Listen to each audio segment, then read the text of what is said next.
The first night Ada heard the humming, she thought she was dreaming. It came softly through the walls at exactly 2:13 in the morning, a child's lullaby, slow and sweet, drifting from the far end of the upstairs hallway. She lay frozen under the covers, listening as it rose and fell, then stopped as suddenly as it had started. The next morning she told herself it was her imagination. Old houses made strange sounds. But on the second night, the humming returned, low, cracked, almost like an old woman's voice singing the same tune over and over. Ada got up, barefoot, and stepped into the hallway. The air there felt different, colder, heavier. The sound was coming from the last door on the left, the one the landlord had warned them about. She remembered his words the day they signed the lease. He was a frail man with restless eyes who had said, almost as an afterthought, "Don't open that room. Keep it locked, no matter what you hear." Chike, her husband, had laughed it off, but the landlord hadn't laughed with him. By the third night she was jolted awake not by humming but by a slow, deliberate scratching sound, like fingernails dragging across wood. Chike grumbled that it was rats, turned over, and went back to sleep. Ada sat up, staring at the dark hallway until the scratching stopped. On the fourth night, Ada asked a neighbor about the house. The woman's eyes widened when she heard the address.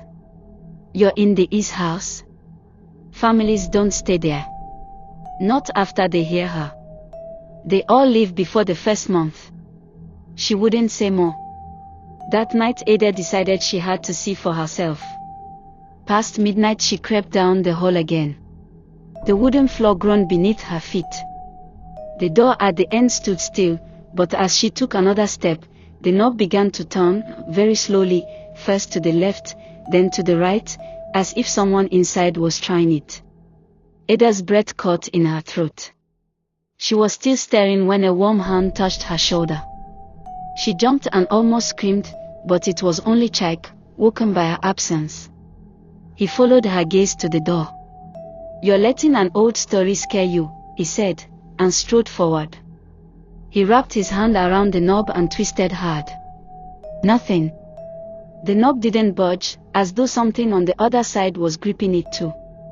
Chike muttered about rusty locks and was turning away when it happened. A voice, low, raspy, and unmistakably human, whispered through the wood.